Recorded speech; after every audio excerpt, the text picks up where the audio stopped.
Right, greetings, hello, welcome back to the Philosophy Club here in Betete, in the middle of France. And we've been looking at the periodic table of the world's religions and philosophies for the last few weeks. We're going to do something slightly different this week, because we finished off the new religious movements last time, and we're not going to continue with picking up, say, other religions, Islam, whatever. I think, in view of the news, and the constant fighting going on in the eastern part of Europe over Ukraine, I thought it might be useful to, I'm going to do a kind of overview of that Ukraine conflict, and then we're going to see if we can use the periodic table to help heal it.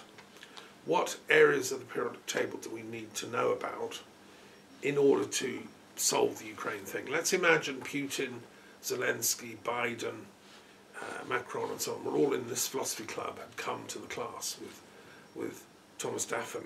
What would I be asking them to go away and do, to resolve the conflict? So we're going to take a deep dive into that, and I hope it'll be of value to colleagues and friends throughout the world, and both Russian and Ukrainians and everyone else. Okay, so I'm very mindful. I just want to start by just saying how sad I am this war's going on. People are dying, people are without electricity, people are freezing, and soldiers on both sides are being killed in a pointless and tragic conflict, which should be stopped by responsible leaders, in my opinion, and it should be stopped immediately. I actually wrote to Putin over Christmas. So he got the letter by email on Orthodox Christmas, January the 6th. During his truce that he declared, I suggested, why doesn't he extend the truce for a year? And why doesn't he retire to a retreat centre on an island on Lake Ladoga, which he likes to go to? He professes to be a Christian.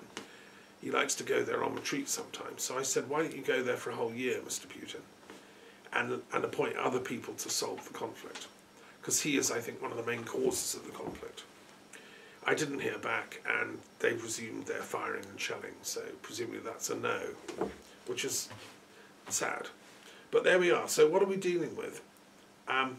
Right, and what do we need? So in the periodic table, and I'm going to be sharing this with colleagues who are here, we first of all need to understand Christianity, because in fact most of the Ukrainians are Christian, and most of the Russians are Christian, demographically. So how is it that people who profess to be Christian could be involved in a huge conflict like this? We need to understand, therefore, Orthodox Christianity, which is box number 33. But we also need to understand Protestant Christianity, which are several other boxes, because European Union nations are involved, Scandinavia, these are all various forms of Protestant. We also need to understand Catholic Christianity, because most of the rest of Europe are majority Catholic nations, like France, Italy, Spain, etc. The EU has a lot of Catholics in, and Putin has kind of declared war against the European Union. Why? What's he got against Catholicism? So let's look into these traditions, and we'll start with them. Orthodox Christianity is an extension of what I would call authentic, original Christianity, which I tend to more associate with what later was called Gnostic Christianity.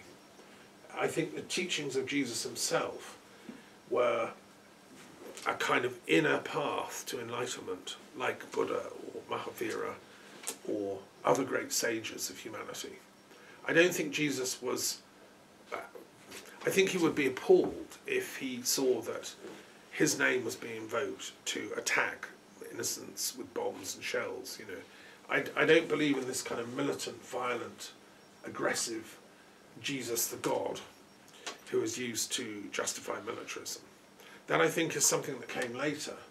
After, in the case of Orthodoxy, after the Roman Empire, in its Byzantine iteration, became officially Orthodox Christian. Orthodox means It's actually a pagan term used by Aristotle. It means going straight to the truth. So an orthodox person is someone that goes straight to the truth. And Aristotle liked that. You know, his teaching was, let's go straight to the truth. Truth is complex, difficult, let's use logic, let's understand it. I think what happened was these Christians, when they, as it were, seized control of the state apparatus, gradually began to outlaw paganism in the name of this, what I would call pseudo-Christianity. And words became inverted, as in a mirror. So what is called Orthodox Christianity to me is actually a sort of heretical variant of state-censored, power-crazy people who then wanted to silence the Gnostic currents of actual Christianity.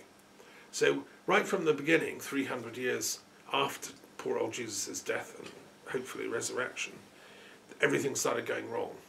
You know, if we're going to do a deep academic philosophical study of the roots of this conflict, we have to go back then. And it all began to go wrong around that time. What happened when Christians or pseudo-Christians seized control of the state was, like all power groups, they then outlawed the other lot. They themselves had suffered persecution, which I think is wrong, by the pagans during those 300 years. And then the minute they got their hands on power, they started to persecute the pagans back. Like, what is it in human nature that does this? There's a psychological reflection needed. Why do people, once they've suffered, then want to inflict suffering on others?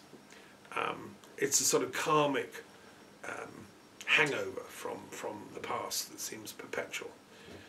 And therefore we also need to invoke the box of psychology, which is in the humanist block, number 73. To understand history, as I said in my doctoral thesis, you have to understand psychology. And this kind of desire for revenge comes up. We all know that as children. You know, if somebody steals my toy, I'm gonna steal their toy in revenge. It's a sort of very primitive instinct. But nations do it too. You know, if you steal my Holy Cross, I'll invade you and capture it back and steal something of yours. And history is a constant struggle of these symbolic attacks on each other. And the Christians, once they seized power, they started persecuting the very Gnostics that I would say are the genuine Christians. And, you know, there's a whole history of Byzantine persecution of Bogomils and all the so-called heretics. Why were they heretics? Because they believed in Christianity as an internal path to enlightenment, in which one would find gnosis, i.e. true knowledge.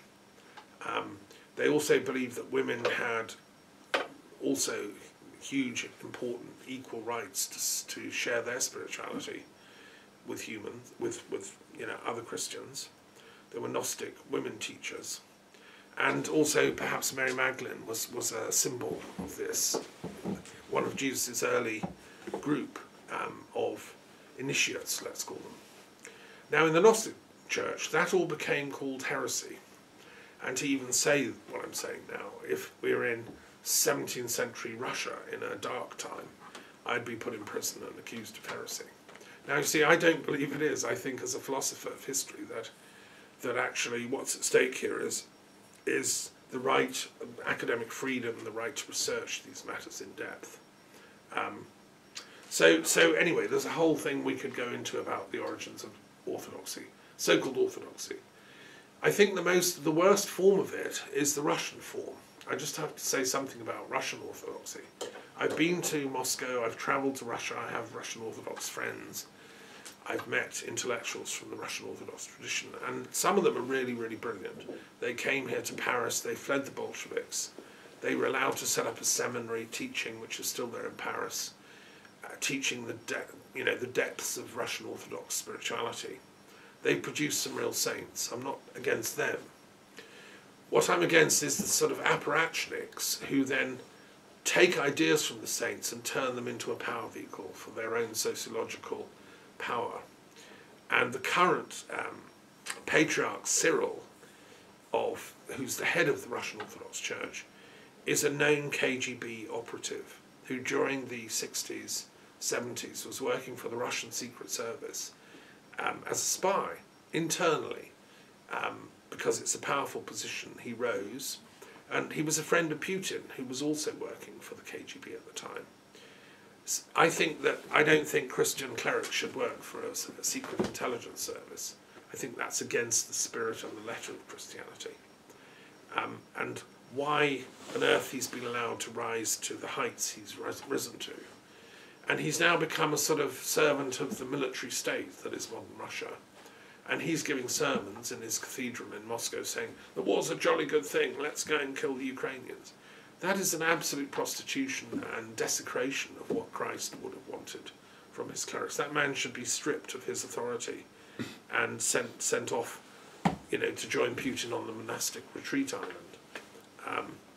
I think at the very least the World Council of Churches should throw the Russian Orthodox Church out of its network of churches, which includes things like Quakers and Protestants and all the other churches. They should be kicked off because they're now sanctioning with their ideology an aggressive war against the UN and against international law. So spiritual countermeasures need to be taken. So one thing is to study the origins of this ideology, and the other is to then take countermeasures. Okay. The other thing to say about Russian Orthodoxy is to remind people about the life of Ivan the Terrible, the founder, really, of Russia as a superpower. Ivan Grozny, to use his Russian name, which means the Terrible. He was around in the Renaissance time, and he built some of the great churches in the Kremlin area. He lived from 1530 to 1584. In fact, when I studied European history at the University of London, we studied all this. He inherited power as a young boy, and he was always watching these boyars, these like princely lords who really controlled Russia. And he was frightened of them. They used to tease him. They would mercilessly, chase him around the forest and tickle him to death. And more serious stuff, like if he wanted supper, they'd sort of hide it and then play catch with it so he couldn't get it. Like they were tormenting him, really, as a little boy. And then when he assumed power, first authority was in the hands of his mother, Elena, but then she was murdered in 1537 at the age of 7 by a faction of these boyars. So his mother was killed. He was then at their control, and he didn't assume power until 1547, 10 years after the death of his mother at the age of 17. And he was the first Russian ruler to adopt the title Tsar, which is Russian for Caesar, meaning I'm the absolute power. And what he did was, he'd obviously been planning this for 17 years. He then took his revenge on the boyars. He got to a place where he had a personal bodyguard who would defend him. He had even a load of dogs, to protect him. And then he picked on the boyars one by one, and he killed them off and tortured them to death in revenge, which became the standard of his operation. He introduced this idea of torture sets you free, because he was saying to these boyars as he tortured them to death one by one, like, you shouldn't have done that to me, I'm the Tsar. That was a blasphemy against God, and therefore it's my duty as the Russian Orthodox Tsar to torture you to death to repent. Do you repent? And the boyars, some would repent, but it didn't stop them being killed, it just meant a quicker death. If they refused to repent, the torture was done excruciatingly, so it lasted a very long time. Like, fingernails pulled out, you name it, right? And he justified this torture, A, because psychologically it was a revenge thing, although they'd never done anything this bad to him, But more importantly is, he used Russian Orthodoxy to justify it, because he said, if they don't repent, they die in sin, and they'll go to hell for all eternity, burning in hellfire. If I torture them so they repent, and they die with tears in their eyes saying, oh, Tsar, I'm so sorry, forgive me, then there's a chance they'll just go to purgatory, because they'll have like forgiven. I can forgive them. So that became the standard model of Russian orthodoxy in the hands of the Tsars. And I find that a complete and utter distortion of what Christianity should be about. This idea that your faith should be subject to scrutiny, and if necessary you should be tortured. You know, and this became, so Russian orthodoxy became a sort of a form of ideological terrorism, actually, done on the Russian people. And of course, those that were intellectuals knew what was going on and resented it, tried to fight back. But Ivan the Terrible organised his military with such ruthless precision that his spies knew if somebody in a village 300 miles away was speaking against this system, he'd have that guy arrested and tortured immediately. So he set up this system of rule by spies and torture across Russia. Okay, and you know, it's shocking. When I read this, like as a young student reading history, I thought, what? How did they get away with it? But I think one of the reasons they got away with it is the idea of autonomous will, that I have certain rights, don't really coexist in a Russian Orthodox setting where only God has rights, and you as a Christian have some rights if you stick to the dogma, but everyone else doesn't have rights. Women don't have many rights. Jews don't have many rights. They're all by definition heretics. Muslims don't have many rights because Ivan the Terrible went to war against all Islam and sent Russian armies to smash the Muslims he could find. And so it's a kind of, it's a very different world than one in which Western Europe was developing this notion of universal rule of law and human rights. Just as a human, we have certain rights, like the right not to be tortured. No, it didn't happen in Russia. So we need to understand that. If you're going to try and make sense of this, you know, what is in the mind of Putin and his Russian army as they're attacking Ukrainians? They're setting up torture chambers in the Ukrainian towns which they capture. As they're liberated by the Ukrainian army, we're finding torture chambers where they've been doing this stuff to just ordinary Ukrainian citizens, old ladies, you know, who just don't want them to be there. So they call them evil scum resistors and are torturing them to find out where are the resistance fighters hiding in the forest, who's in charge of the units, you know, blah, blah, blah.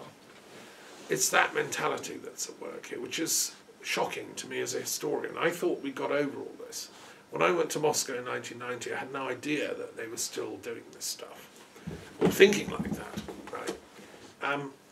So that's the first thing we need to understand. In the 18th century, the good news is Russia had a sort of enlightenment. Peter the Great, a Tsar, looked at the West. He visited Holland in secret, incognito. He went to Britain.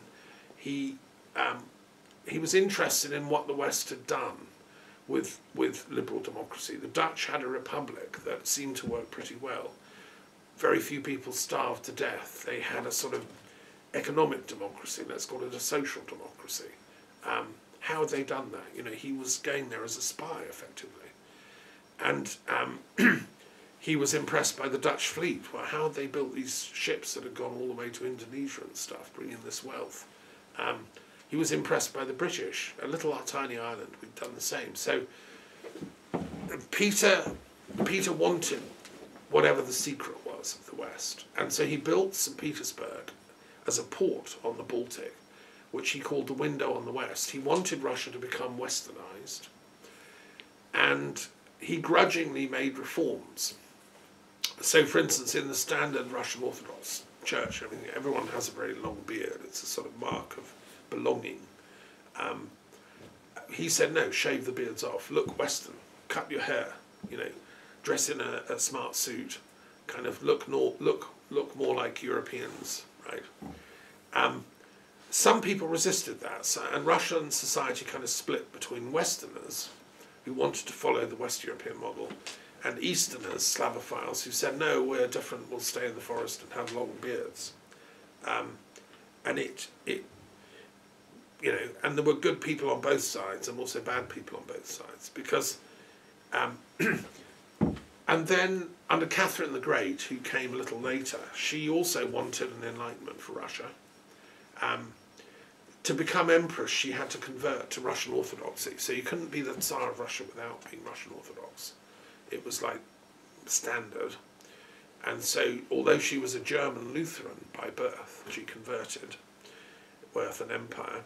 But she wanted to kind of bring Enlightenment ideas, and she corresponded with Voltaire. She supported the Russian Academy of Sciences being set up, and she tolerated free thinkers, especially from France. This was the age of the Enlightenment. And so French intellectuals, you know, went to St. Petersburg, and we set up, great mathematicians went, and the Russians decided they liked science. They were good at maths, they were good at the sciences and geography, and Catherine sent expeditions all over the Russian Empire to Siberia, gathering anthropological data, linguistic data. A man called Pallas from Berlin was sent to gather all the languages of the Russian Empire. You know, she was a savant. But there were certain limits. You could have freedom of speech as long as you didn't mock the Tsarina, or as long as you didn't criticize the Russian Orthodox stranglehold of power. There were limits, right? And she became more conservative as she aged. When she saw the Russian Revolution and you know, what went on in Paris in the heat of the Russian revolutionary fervour, she decided that no, this Enlightenment thing, it all sounds good, but it leads to trouble. And so she sort of lived on till 1796 and began to move Russia in a more conservative direction, because she didn't like the look of what had happened in the French Revolution. And that happened in Britain. There was a conservative backlash because they didn't like the idea of the mob roaming the streets, you know, attacking aristocrats. She was an aristocrat herself. So Russia got a conservative Enlightenment as well. I mean, they were intelligent people. The trick with the Enlightenment is to go so far, but not so far that you fall off the edge and come back round the other side and become a terrorist like Ivan the Terrible, but this time in the name of the people and for the left, which is what Robespierre did. You know. So, anyway, after that, and Russia took part in destroying Napoleon's attempt to spread the Enlightenment values. Napoleon made a mistake in terms of European history by invading Russia. Napoleon thought he inherited the Enlightenment tradition. He'd stabilized the French Revolution and made a kind of progressive system in which everyone had rights, democracy was established. He really set up educational institutions in Paris, reformed the university system, did away with the old ancien regime's last stuff, and passed the constitutional law in France that we still have. It's the governing law of France. And, you know, the trouble was he was a soldier, and his idea of spreading a good thing is you conquer the neighbouring countries and spread it by force. So he conquered Spain, didn't go down very well with the Spanish, they rebelled. He tried to conquer Britain but failed because of the Channel and the British fleet. He did conquer most of Germany and the Rhine region. He then defeated the Austro-Hungarian Empire. So he was very, very successful as a general. And where he went, where his armies went, on the whole, the people welcomed them as liberators because they were suffering from all kinds of nonsense. And in Spain even, when his French armies got to Madrid, they found the prison still housed the victims of the Spanish Inquisition, which was still torturing people to death because of their faith. They weren't Catholic in the right way, you know. So they actually liberated the prisons of the, you know, the victims of all that. So anyway, he then did a very stupid thing. completely bonkers by thinking it was a good idea for the French army to march on Moscow. Setting off without proper winter clothes, without equipment, thinking, oh, it's just another European nation, you know. But it was a vast distance. The army got, like, extended, and it fought a couple of battles which it, you know, almost lost. Borodino outside Moscow was a kind of draw, but it lost a lot of men. And the army that set out, 300,000 men, had to then retreat in winter. It was being attacked by Russians, and only about 30,000 got back alive. It was a massacre and an absolute catastrophe for Napoleon, and he didn't last much longer. He was dethroned, and the Russians then sort of invaded European territory, and saw the end of his empire. That's left lingering bitterness, and I've spoken to a Russian intellectual at this time who still grumbles that Napoleon burned Moscow, but the Russians didn't burn Paris. You know, there's still a kind of revenge thing. And I saw on the news the other day that Putin had threatened to destroy all of France. Like, we'll missile every city, it'll all go up in smoke, you know. And so the level of hostility, I mean, even Napoleon's stuff is still simmering away, it's not been resolved. In my understanding, Napoleon didn't give issue an order to burn Moscow. It was a series of accidental fires, and you know, I don't believe that Napoleon did that, but I'm researching it. But what's important is the myth is there. You know, Napoleon was evil; he burned Moscow. So we need to understand orthodoxy. We need to understand the Catholic tradition as well. What does it stand for? I think the Catholic tradition took a different path than orthodoxy, and it accepted. The most important thing that happened in the Catholic world was the Renaissance, when it accepted the rebirth of ancient wisdom. It accepted classical philosophy as a component part of Christianity, not as a threat or a rival. And with the Hermetic Renaissance, the rediscovery of the Hermetic texts, great Catholic thinkers understood, you know, this too is part of our heritage. We're universalists. The word Catholic means universalist. And the same with the Kabbalah, Jewish thought. You know, mainstream Catholicism recognised the importance of Judaism and wanted to understand its depths. So great thinkers in Renaissance Italy and Rome studied the Kabbalah and realised that this is the source of Jesus' own teachings and his wisdom. The tree of life is part of it. And none of that was really happening in Russia. Russia at that time was an intellectual backwater without any real access to this stuff. The Freemasonic Enlightenment is also interesting, and that was going on in Western Europe, in Britain, France. Napoleon was a Freemason, that whole Enlightenment thing in France. And it started to happen in Russia. A Jacobite Freemason called James Keith took Freemasonry to Russia in the 1740s, 50s. And lodges were set up in Petersburg and Moscow, and some of the great early intellectuals of Russian history were Freemasons. They bought into the whole idea of democracy is the best way to organise society. Freedom is the best way, liberalism, in the deeper sense of the word, including economic freedom. You know, you're free to set up businesses and set up your own enterprises and things. But Freemasons got a bad press under the conservative reaction, and after the revolution went bad in France. And so this myth grew up in very right-wing Russian circles that Freemasons are responsible for all the evils of the modern world. It also linked to anti-Semitic thinking, because Freemasons were allowed to be Christians or Jews and to fraternise on equal basis. And in anti-Semitic Russian circles, that was a no-no. Jews were only fit to massacre and do pogroms against. And so there was a problem with how Freemasonry was associated with this, this conspiracy. So that went down not very well, and so lodges were shut. Okay. Right. So about Judaism, to understand what's going on, we have to understand Judaism, as if it's not complicated enough already.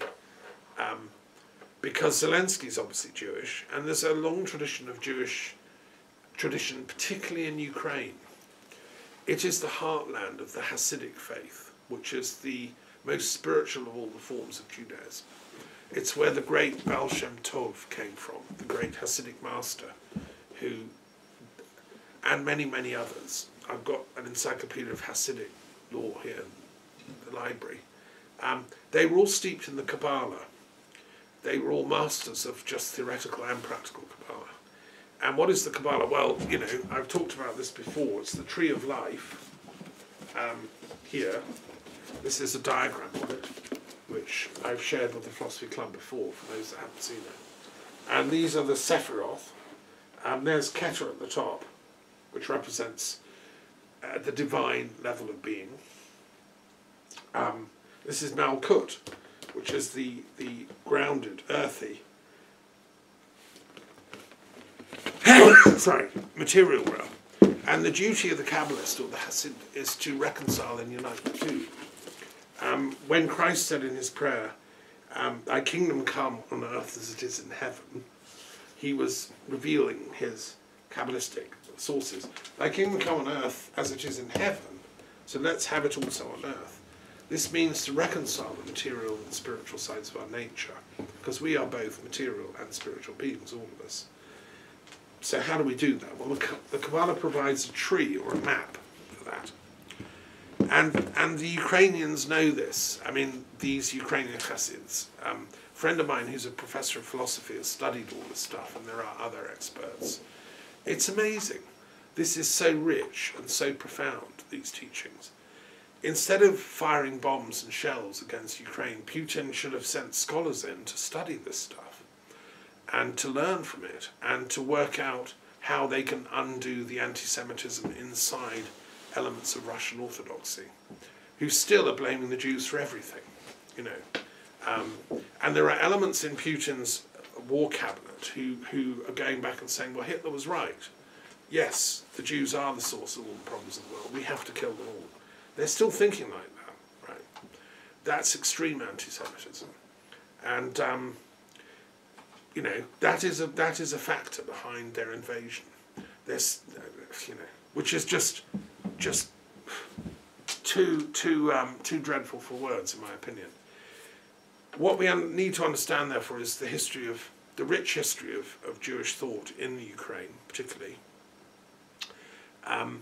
But then we have to understand the Holocaust in the Ukraine, because modern Jewish history is part of this. The Ukraine got clobbered from two sides simultaneously, as did all of East Central Europe, Poland, Ukraine, Belarusia. These states were just normal people like us. They were farmers, some were intellectuals, doctors, poets. There's a great tradition of poetry. Some were wandering bards and, just normal people who loved their culture and their history. Some were Jews, some were Christian, and many had pagan roots in the Slavic ancient world as well, singing old folk songs and whatever. Really, the Ukrainians worship Mother Earth, who is the source of all fecundity and life, and the Father Sky, who fertilizes her. And that's fine. You can. They would say, okay, that's folk tales, that's our folk religion, but we're happy with the Bible as well, and that seems to be a good thing too. And they had a sort of democratic system of running society. Each village had its own council, mostly peasants. There'd be a couple of